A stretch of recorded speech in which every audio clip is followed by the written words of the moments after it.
A good Thursday evening to you. My name is Matthew, and you are in the moment. We have been at Grand Parade Square for 35 days. This is our 38th live stream. But I want to give you a little background about myself. I have been doing live streaming videos since March of 2017, just shy of 2,500 days. I do it to tell stories. I'm a born storyteller, and I have shared hundreds of stories during those live streams.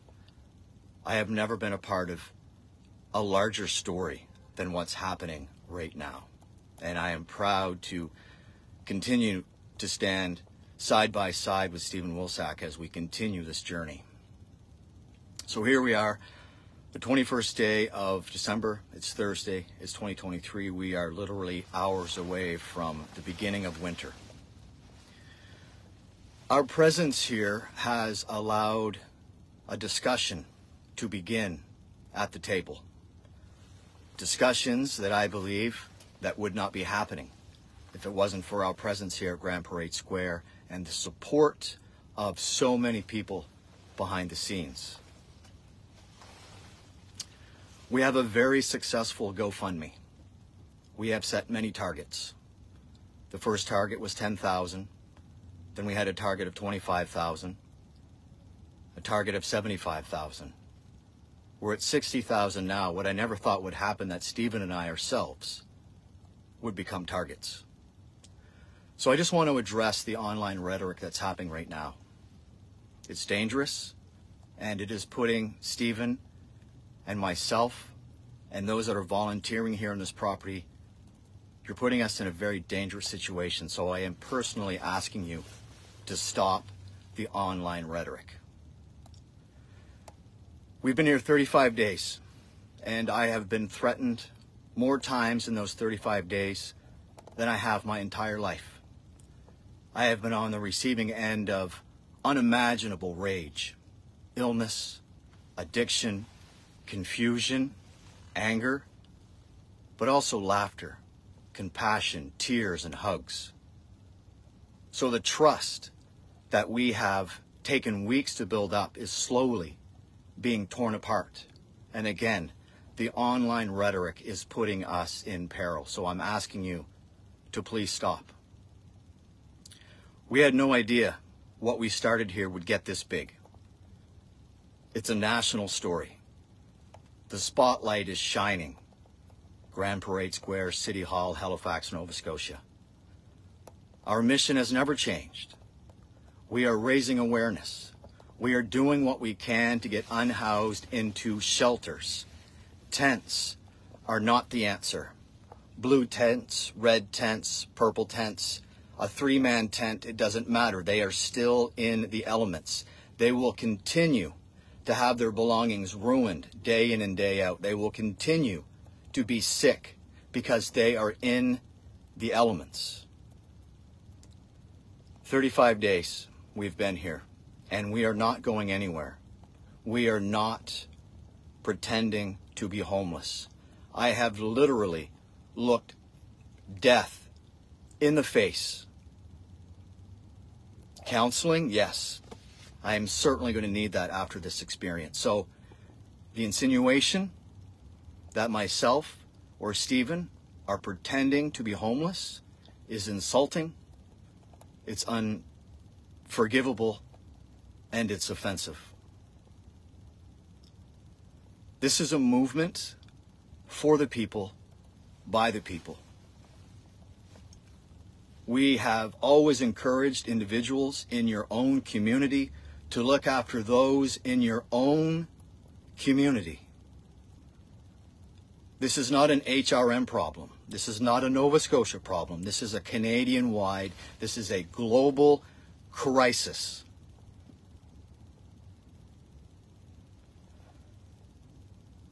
We know we have a hit on our hands.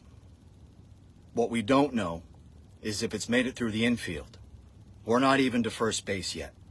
We have a long way to go.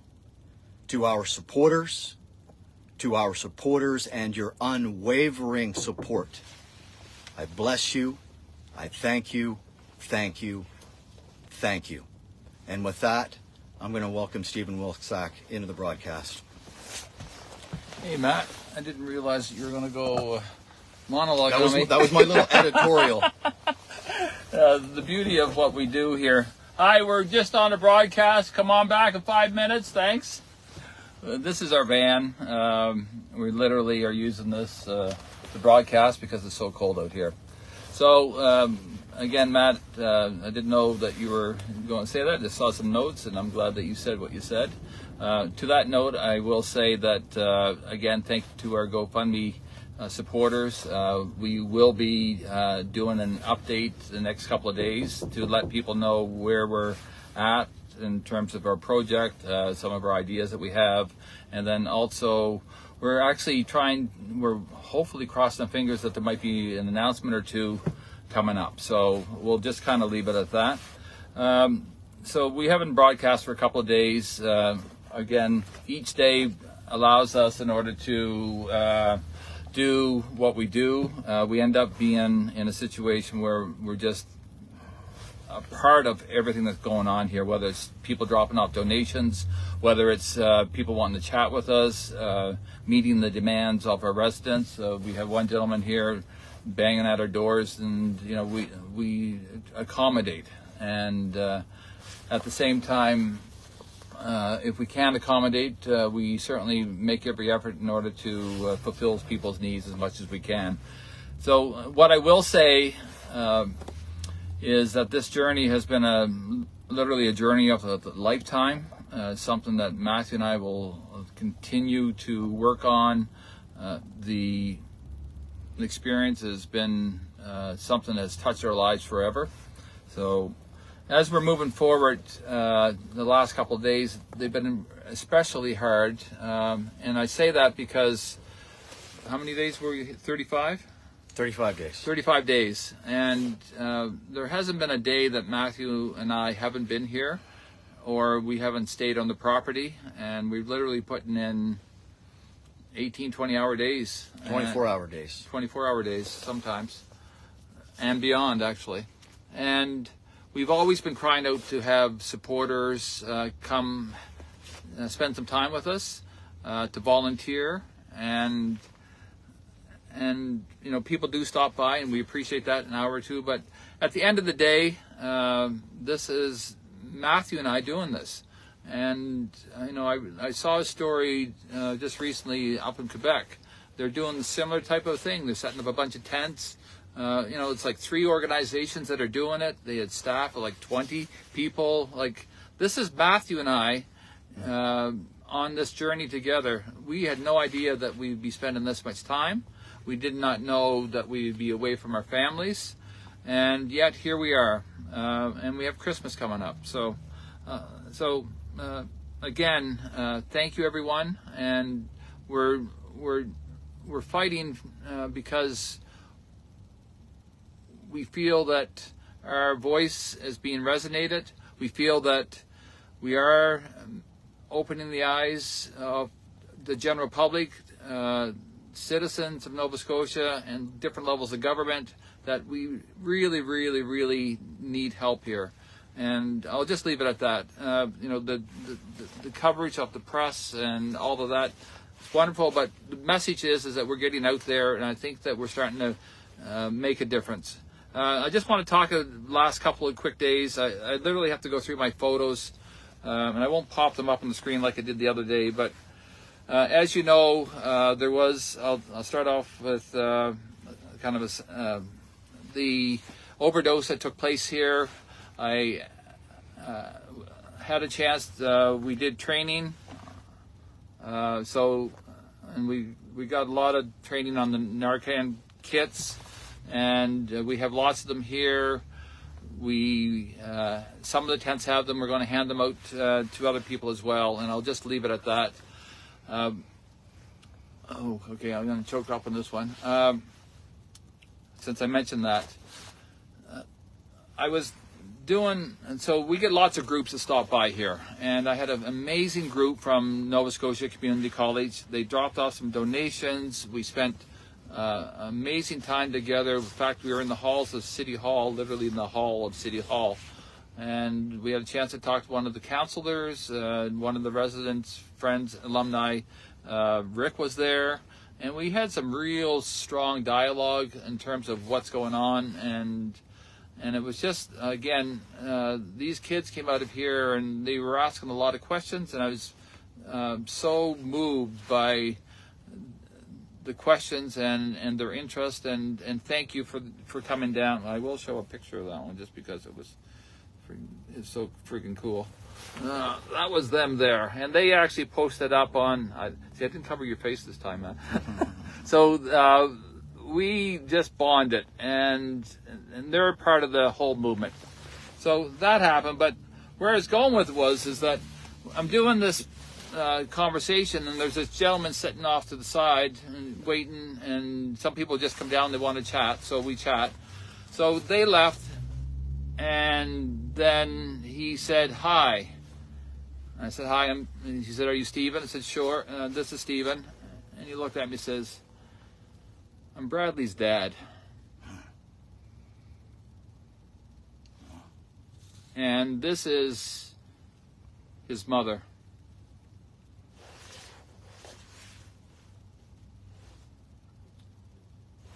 I've never been so rocked in my entire life of having somebody just hit me like a ton of bricks.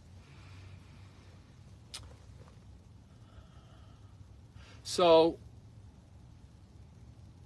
all we could do, we looked at each other and we cried. Then after we got our composure together, I said, come to the van and let's just sit down and have a conversation. So they want to try to figure out how to help. They're in complete shock and mourning. They have two other beautiful children. Bradley had two brothers. One's a minister, one works in the RCMP, and this family is just devastated. And as we hear more about Bradley's story, he was so close from getting out of this world, and it was just I'll never forget it as long as I live. And there's also, they had a ceremony for at the library that same day, but they couldn't go, and it was just basically paid tribute to those that were lost and homeless the past year. So I have to tell you that this is real here, as real as it gets, and there's some wonderful stories about people leaving the encampments, but yet this is a difficult time period for a lot of families, a lot of individuals, especially this time of year. So the word compassion, the word of being kind, I couldn't speak even more about that. And as we move into this season, we have a lot of people that are making donations, not just here but other places, that they're not giving Christmas gifts, or they're saying, I don't want to do that this year because of what's going on in Nova Scotia. People are genuinely worried. They're upset, and we're upset as well. So I'll just leave it at that. My goodness, I take pictures of people, and when they give gifts sometimes, and this was a lovely lady, and she was worried if she took a good picture or not. I said, you took one of the best smiles I've ever seen. She was dropping off some wonderful sweets that were donated by her friend. This lady's in the actor business. We worked together on a couple of sets as police officers, and the kindness that's resonating through here, and what people want to make as donations, crazy. Since I'm doing the photo thing, which I said I wouldn't do, these two ladies came down, tremendous spread of food. Food's always welcomed here, especially this time of year. This was the story that was in Gatineau, Quebec, so people are kind of copying the idea, but it's working. We had some challenges with our tents the last couple of days, I'll be the first to say. We had unbelievable weather here. Like, you might as well turn up the dial to 11. It was so insane. As far as the last couple of days, we had such a dramatic swing of the temperature. We had tremendous amount of rain, like buckets and buckets and buckets of rain coming down. Some of the tents did well. Other tents, they're running propane in them, so there's a lot of condensation. I talked a little bit about that on CBC and ATV. Again, we're talking about tents, and it's just, look, let's get people out of tents. Let's get them inside. Let's do something, but this is not right. And it's this time of year, the weather, today, the wind, this tent was here for months. The gentleman in it, I came down here at 5 or 6 o'clock this morning. He's standing at the tent. He said, Stephen, the wind actually, I was sleeping, and the wind actually picked me up and the tent. Wow. Wow. He put another tent up there. The frigid cold here, incredible. This is like, and at one point today, we had to tie down 3 tents, not with regular cords or everything. I literally took 50-foot extension cords this thick in order to hold down the tents. The wind was that massive. So what's going to happen in January? What's going to happen in February? Insane. We're doing the best that we can here. We're trying to get electricity here just to have power, just to go through that part of it. It's like 3 or 4 days of discussion plus another week or 2, and I'm hoping that by tomorrow that we'll actually have power, that we don't have to run our generator. I'm just going to see if there's anything else here.